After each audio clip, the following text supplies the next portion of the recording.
Laksana jalan-jalan kali ini ada di kota Jogja. Kita mau kemana? Ayo ikuti aku. Dan jangan lupa kalau jalan-jalan di Jogja tetap gunakan protokol kesehatan, kenakan masker. Yuk kita jalan yuk.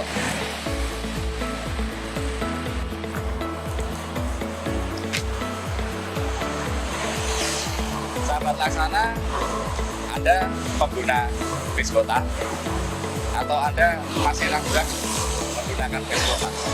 Nah, saat ini saya sedang berada di salah satu bis kota di Jogja.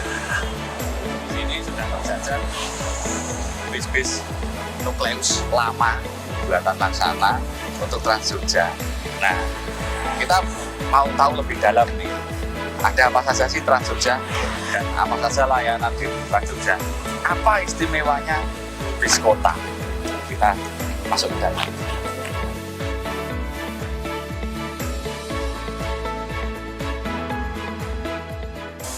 Sahabat Laksana, kali ini kita akan mengulik lebih banyak tentang Trans Jogja. Apa istimewanya Trans Jogja dan fitur-fitur apa saja yang dipunyai oleh Trans Jogja. Nah, saat ini saya ditemani oleh Direktur Utama PT Jogja Tugu Trans sebagai operatornya Trans Jogja. Di sini ada Pak Agus. Selamat pagi Pak Agus. Selamat pagi Mas Lang. Ya, terima kasih sekali sahabat waktunya. Laksana semua. Ya, terima kasih waktunya Pak Agus. Nah, Pak Agus, ini kita sambil berjemur ya Pak Agus ya. Soalnya di masa pandemi ini kan protokol kesehatan salah satunya kita jaga jarak dan juga panas-panasan biar kuman-kumannya, virus-virusnya mati. Nah, bagus. Di sini kita akan ngobrol-ngobrol banyak tentang Trans Jogja. Kita akan memberikan banyak informasi kepada sahabat Laksana tentang apa saja sih istimewanya bis kota khususnya Trans Jogja ini. Nah, di sini tadi sudah kelihatan bis nukleus generasi awal yang telah dioperasikan oleh Trans Jogja. Kemudian di belakang kita ini ada bis baru. Nah, ini akan segera beroperasi di Jogja, begitu ya Pak Agus ya? Siap. Ya. Trans Jogja ini dulu berawalnya bagaimana Pak Agus ceritanya? Begini Mas Lang.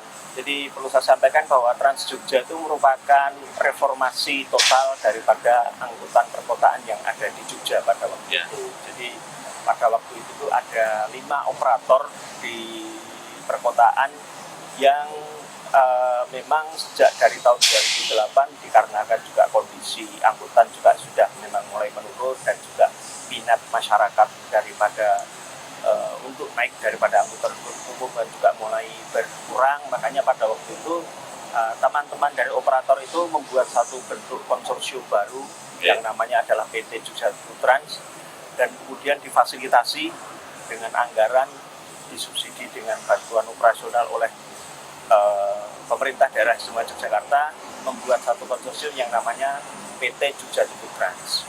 Yang mana PT Jogja Tugu Trans itu nantinya diberikan nama oleh pemerintah Trans Jogja untuk memberikan layanan publik bagi masyarakat yang ada khususnya di lingkup perkotaan Yogyakarta. Jadi maksud daripada Trans Jogja itu adalah salah satunya adalah memastikan kepada masyarakat bahwa ada layanan angkutan umum perkotaan yang masih beroperasi sampai dengan sesuai dengan waktu yang sudah ditentukan. Jadi pada waktu itu mulai dari jam 5:30 pagi sampai dengan jam 9:30 malam. Makanya dengan adanya Trans Jogja itu pemerintah memastikan kepada masyarakat bahwa ada layanan angkutan umum mulai dari 5:30 pagi sampai dengan jam 9:30 malam. Kurang lebih seperti itu. Nah, itu berarti Trans Jogja ini hadir untuk memastikan pada masyarakat bahwa di Jogja itu ada angkutan umum yang layak dan bisa diandalkan ya Pak? Siap. Itu Trans Jogja tadi mulai dari tahun berapa Pak? 2008 dan sampai sekarang. Sampai sekarang sudah melayani berapa koridor dengan berapa armada Pak? Kondisi sekarang kita itu yang sudah kita layani adalah untuk 17 jalur. 17 jalur itu kita layani dengan 128 bus. 128 bus yang mana itu tersebar melayani di beberapa daerah Yogyakarta, dan ada sebagian yang menyempil sampai ke lingkup akademi, yaitu sampai ke Prambanan. Tapi lebih fokusnya adalah kita ada di perkotaan, jadi posisi ada di dalam ring road. Lebih seperti itu Mas Lang. Itu ya Pak ya. Nah, kemudian Pak, ini tadi kita ngomong soal bis yang lama. Bis yang lama itu dengan livery yang simple, ada gambar gedung dengan perkotaan, ada gambar tugu Jogja sebagai ikonnya Jogja. Nah, tapi di unit yang belakang kita ini Pak, ini kelihatan lebih atraktif lagi gitu. Nah, ini sejarah-sejarahnya, stripping-strippingnya ini dengan filosofinya apa Pak? Terima kasih Mas Lang. Jadi untuk livery yang kami ada sekarang ini memang ini lebih cenderung kepada kita melakukan satu bentuk dinamika daripada desain kami yang lama. Jadi kami kan karena namanya saja sudah PT Jogja Tugu Trans, jadi kita memang mengangkat Tugu sebagai ikon Jogja menjadi lambang dan menjadi identitas dan ciri khusus daripada bis ini. Gitu. Cuman bentuknya memang lebih dinamis ya. Di dalam perjalanannya mungkin lebih ada sentuhan-sentuhan warna, lebih ada sentuhan bentuk sehingga membuat bis ini menjadi lebih eye-catching lagi, sehingga menjadi orang lebih tertarik untuk bisa melihat bis ini. Terus kemudian juga karena Tugu itu masih menjadi simbol dan kita rubah, kita bentuk, kita percantik, kita permanis. Warna dasar kita tetap ada, yaitu hijau dengan kuning. Hijau itu memang sudah ditentukan oleh masyarakat sebagai pemerintah daerah sebagai salah satu simbol Jogja. Kuningnya itu juga ciri khasnya. Kuning itu juga karena keraton pun sendiri juga basicnya itu adalah lebih cenderung ke warna kuning, sehingga kita mengangkat filosofi itu saja. Gitu. Jadi mungkin sahabat Laksana kalau main ke Jogja, kalau lihat misalnya lampu-lampu kota atau jembatan atau bahkan mungkin marka jalan itu ada di warna kuning dan hijau, itu sama. Karena itu juga salah satu ciri khasnya Jogja yang diambil juga dari ciri khas yang ada di dalam keraton Jogja ya. Siap Mas Lang. Ya. Kemudian Pak Agus, seiring berjalannya waktu ini improvement apa saja yang diberikan oleh PT Jogja Tugu Trans ini untuk meningkatkan layanan di dalam bisnya ini? Yang jelas begini Pak. Pertama terkait dengan layanan dan kepastian pemberian layanan yang terbaik dari masyarakat, dan tentunya tidak lepas dari dua hal, sarana dan prasarananya tentunya. Sarana terkait dengan bus tentunya kita juga selalu melakukan satu bentuk permajaan, satu bentuk perbaikan, yang mana kondisi dari SPM terakhir kita nantinya hanya boleh menggunakan kendaraan itu nantinya selama 5 tahun Mas. Hanya 5 tahun. Hanya 5 tahun. Jadi nanti sesudah 5 tahun, bis itu nanti akan kita rekondisi, kita remajakan, kita ganti dengan bis baru. Itu salah satu untuk memberikan kepastian layanan pada masyarakat bahwa bis ini selalu fresh, selalu bagus, AC-nya selalu meyakinkan bahwa selalu nyaman dan aman ya Pak. Selalu nyaman dan aman. Terus kemudian dari sisi prasarana juga jelas kita dari waktu ke waktu kita juga selalu melakukan perbaikan-perbaikan. Baik itu pertama khususnya di pol kita juga pol baru ini Mas Kapinas. Pol baru yang kurang lebih ini nanti berdiri di atas antara sekitar 7.500 meter yang nantinya bisa kita manfaatkan untuk menyimpan kendaraan, dan kemudian juga di fasilitas pol juga kita lengkapi dengan beberapa fasilitas-fasilitas yang mendukung untuk operasional daripada dan perbaikan daripada kendaraan. Dan di samping itu juga kami selalu melakukan satu bentuk gugus kendali mutu khususnya terhadap layanan dan khususnya kepada kru yang nantinya akan melakukan pelayanan di masyarakat. Mereka selalu kita ingatkan, mereka kita selalu berikan brainstorming, kita selalu berikan masukan, kita perlu melakukan evaluasi juga secara terus-menerus untuk menjaga supaya pelayanan mereka itu nantinya selalu tetap terjaga dan tidak mengecewakan kepada masyarakat. Nah, itu salah satu kepastian yang diberikan oleh Trans Jogja bahwa unit ini selalu andal dan memberikan keamanan juga kenyamanan, kepastian perjalanan bagi pengguna jasanya, seperti itu.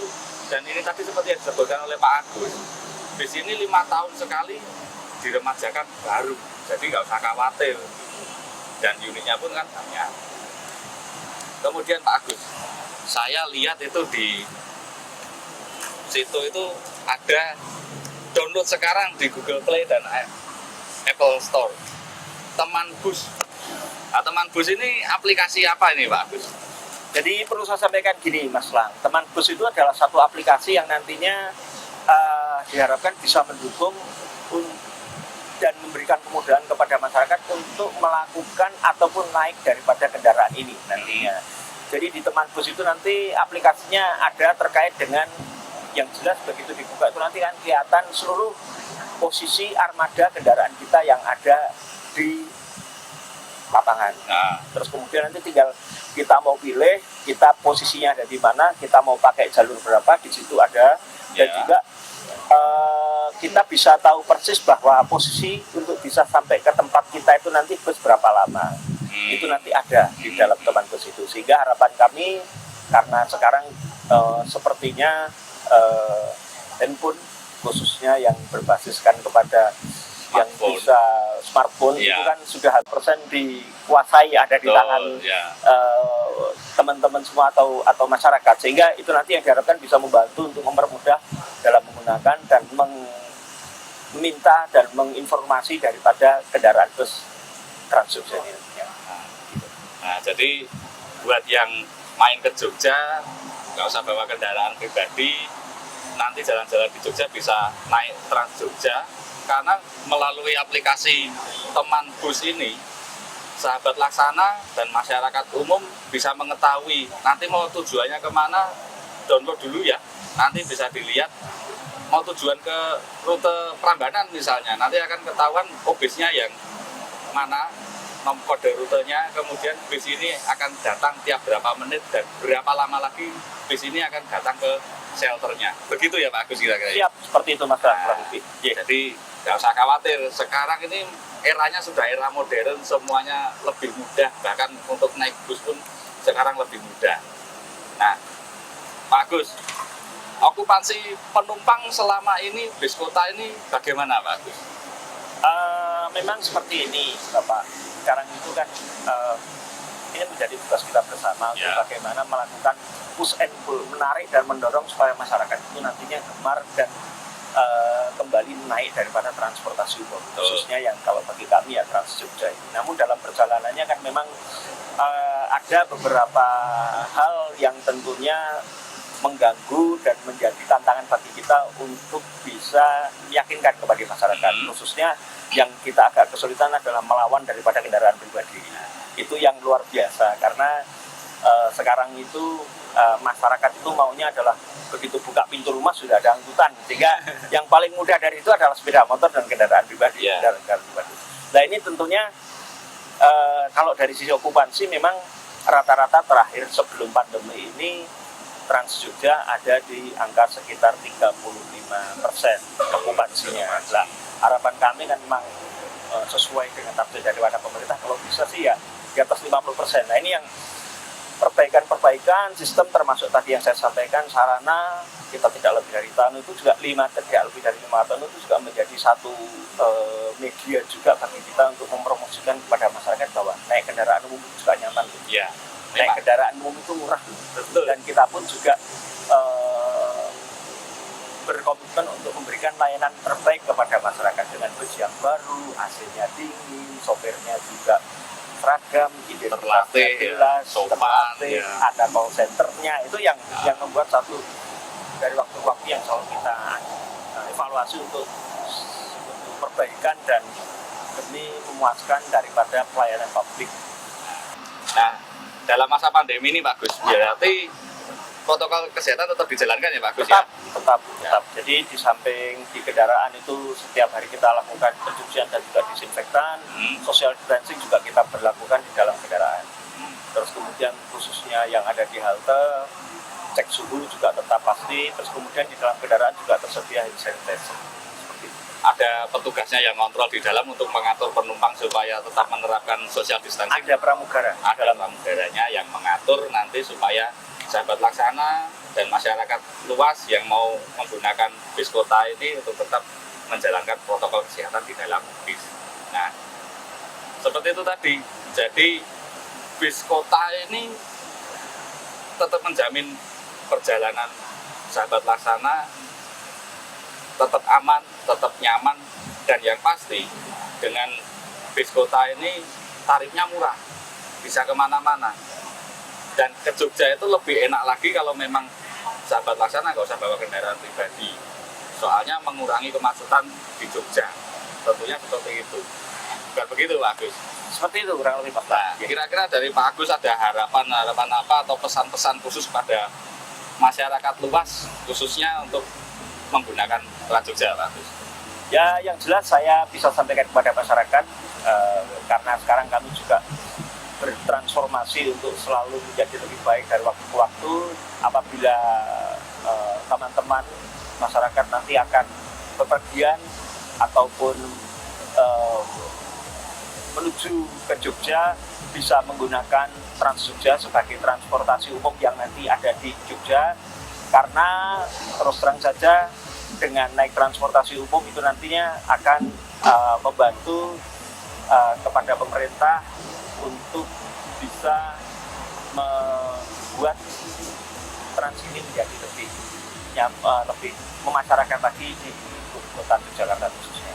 Mungkin itu. Dan tentunya dengan sahabat Laksana dan masyarakat menggunakan Trans Jogja, semakin menjadi semangat untuk Trans Jogja untuk terus berkembang ya Agus ya, untuk memberikan layanan yang jauh lebih baik lagi dari waktu ke waktu. Jadi nggak usah ragu-ragu, tetap naik bis lagi, karena naik bis itu aman, nyaman, dan juga terjangkau. Tetap gunakan standar protokol kesehatan, ketika bepergian pakai masker, bawa hand sanitizer-nya masing-masing meskipun di dalam bis sudah disediakan. Ayo kita naik bis lagi. Sampai jumpa di Laksana jalan-jalan berikutnya.